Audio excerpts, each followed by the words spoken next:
Bon, Najim, on s'est bien compris. Je t'emmène voir comment ça se passe le plateau aujourd'hui. Il y a quelques règles à respecter. T'embêtes pas le réal, tu parles pas trop. Oui. Ok, t'évites de trop gesticuler. Oui. Ok, on s'est bien compris. C'est parti. Oui. Salut Strasbourg, bienvenue dans le JTBN. Ce soir au programme, on parlera du wagon souk, de jeux vidéo et de salons de coiffure. Oui, de salons de coiffure, après tout pourquoi pas. Et puis je vous parlerai de ce nouvel espace dédié aux cultures urbaines qui devrait bientôt voir le jour au parc de la Citadelle.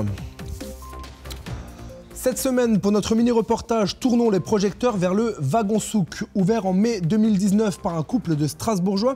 Il s'agit d'un lieu alternatif autogéré mais surtout solidaire situé sur la route des Romains à Königshofen. Alors ici on est au Wagon Souk et le Wagon Souk c'est un tiers-lieu associatif, interculturel, artistique et solidaire. Et c'est un lieu qu'on a créé avec mon compagnon en 2019, on est tous les deux artistes et on avait envie de créer un lieu où on pourrait monter des projets, on pourrait aider des personnes à monter leurs projets et où on pourrait créer un lieu de vie en fait, où tout le monde serait le bienvenu, où tout le monde se sentirait à l'aise parce qu'on s'est rendu compte que c'était quelque chose qui manquait énormément à Strasbourg. Au Wagon Souk, on ne fait pas la même chose qu'ailleurs. Ici, on combat les inégalités, mais aussi le gaspillage. Ceux dans le besoin peuvent y faire leurs courses alimentaires gratuitement dans un magasin gratuit. Les plantes destinées aux ordures y sont soignées dans un hôpital pour plantes avant de vivre une seconde vie. Quant à la cantine, elle s'appelle Mama Souk et on y mange de délicieux plats sénégalais à petit prix, dont une seule personne a le secret. C'est cuisine tous les jours. Tous les jours. C'est fait la cuisine africaine. Mafé, yassa, couscous, sauce rousse. C'est fait du bissap et du gingembre, du tchagri, du beignet. Moi, c'est cuisine pour ici pour les gens qui n'ont pas de moyens. Oui, parce que c'est pas cher. C'est là pour les associations qui aident les gens. Lundi dernier avait lieu le conseil municipal où la mairie écologiste a présenté son budget pour le mandat. Loin de moi l'envie de vous étaler ici les quelques 10 heures de séance, mais revenons sur le dernier point à l'ordre du jour qui m'a tout l'air d'être une bien bonne nouvelle. En effet, le projet concerne la création d'un nouveau lieu dédié aux cultures urbaines, situé au parc de la Citadelle, bien connu par les amateurs de basket. Ce nouveau lieu comprendra une zone d'agrès de parcours, un skatepark, 2 terrains de basket, 2 paniers indépendants, un terrain multisport, une scène et un mur de graphe, un spot qui s'étendra sur 7025 m² tout de même, estimé à 1,6 million d'euros pour un achèvement prévu en 2022. Le 19 mars dernier, le jour sans fin repartait pour un tour. Tonton Castex annonçait sans pression un nouveau reconfinement pour 16 départements français. Oui, mais cette fois-ci, le gouvernement a fait preuve d'une gentillesse incroyable car il a décidé d'accorder une dérogation pour les coiffeurs qui pourront, cette fois-ci, rester ouverts. Attention, ceci est un message du gouvernement. Ça tombe bien parce que moi j'ai besoin d'un coiffeur. Au premier confinement, je ressemblais à ça. Mais aujourd'hui, c'est terminé. Grâce au gouvernement, je peux aller chez le coiffeur quand je veux. Massage, cuir, chevelu. Confiné, mais pas mal coiffé. Ceci est un message du gouvernement, n'est toujours pas valable pour les théâtres, les cinémas, les bars et les restaurants.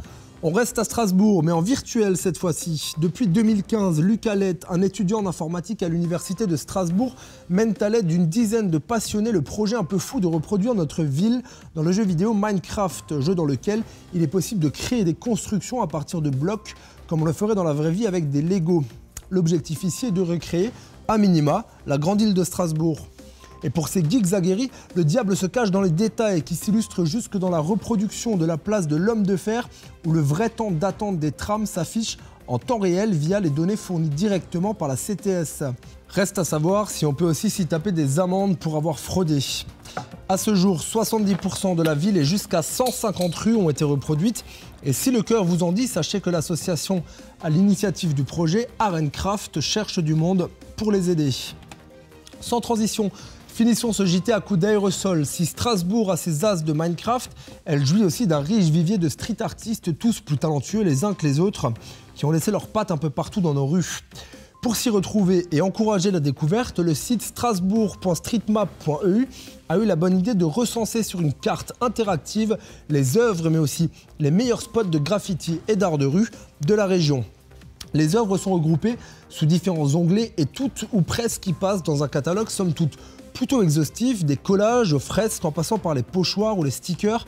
On y retrouve évidemment les grands classiques que l'on connaît tous et que l'on a tous déjà croisés, mais c'est aussi l'occasion de découvrir des petites pépites avec bien sûr les explications qui vont avec. J'en profite pour vous glisser que là aussi, la map est participative, n'hésitez donc pas à enrichir le catalogue. Sur ces mots, je vous souhaite une excellente soirée. On se retrouve dans 15 jours avec le retour en grande pompe de Voilà, c'est Tistou. Si vous connaissez des babysitters pour garder Najim, laissez-nous vos numéros. Nous avons de gros budgets à louer pour garantir sa garde dans les meilleures conditions. Excellente soirée à toi, Strasbourg. Samy, je suis bloqué. Samy,